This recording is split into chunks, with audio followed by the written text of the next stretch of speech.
One of those Dustoff pilots was Otis D. Evans. Born in Brenham, Texas, to a family who'd served in the military since World War I, Otis would go on to receive a Silver Star, 2 Distinguished Flying Crosses, a Bronze Star, and other commendations. With us tonight is the son of a decorated U.S. Army Vietnam War veteran, Blair Underwood, who will share Colonel Evans' story.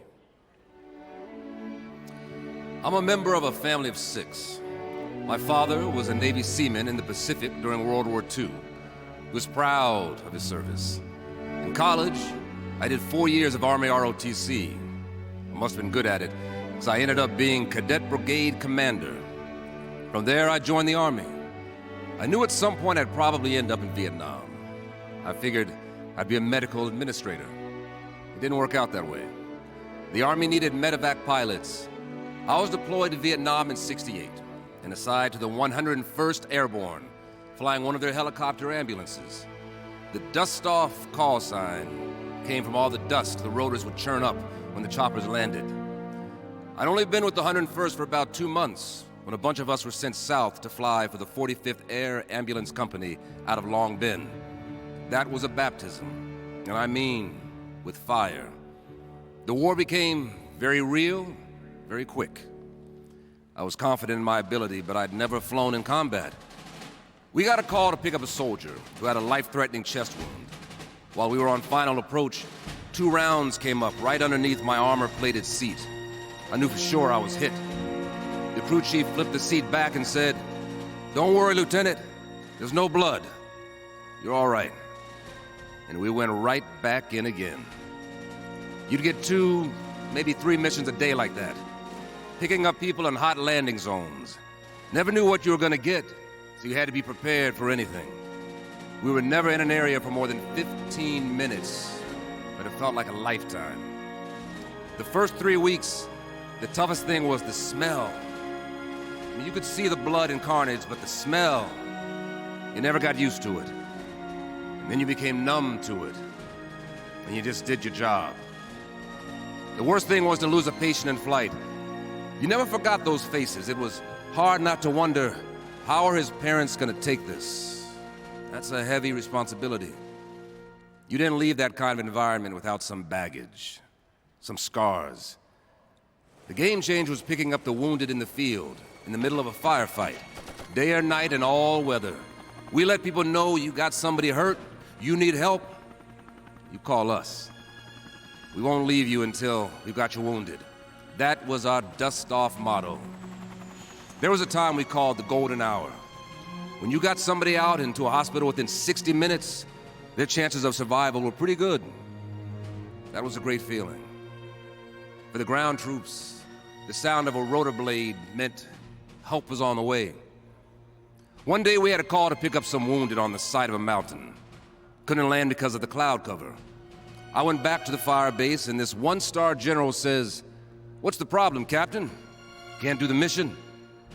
I popped right back and said, "Sir, there ain't a mission I can't accomplish." I flew back and circled back over the area. Asked the guy on the ground to shoot up a flare.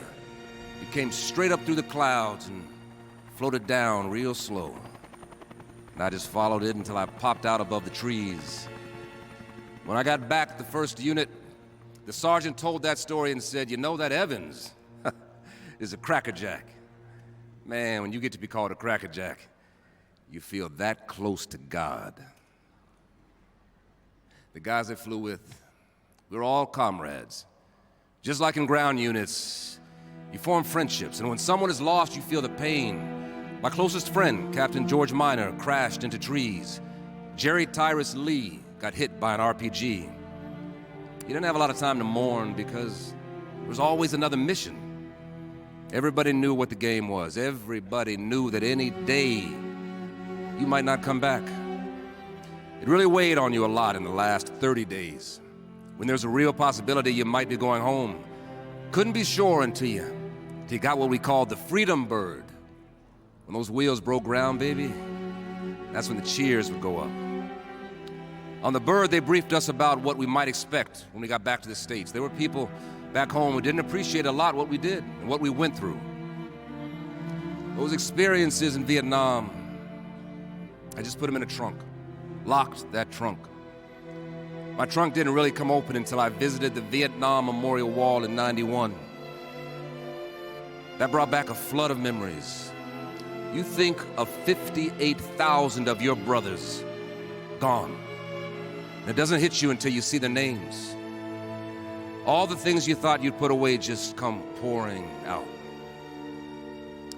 See, what you need to know about healing is you have to rake that stuff around, try to understand it. But if you bottle it up and pack it away, you can't deal with it You can't deal with any of it. I served in the Army for nearly 30 years.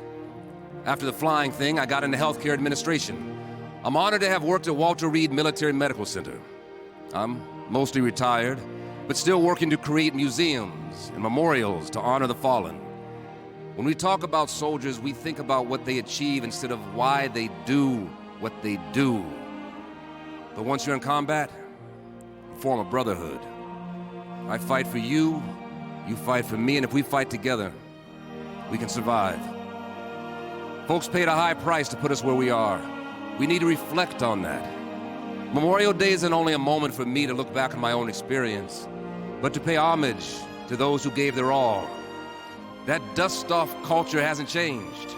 It's alive and well. And I am proud to be a part of it.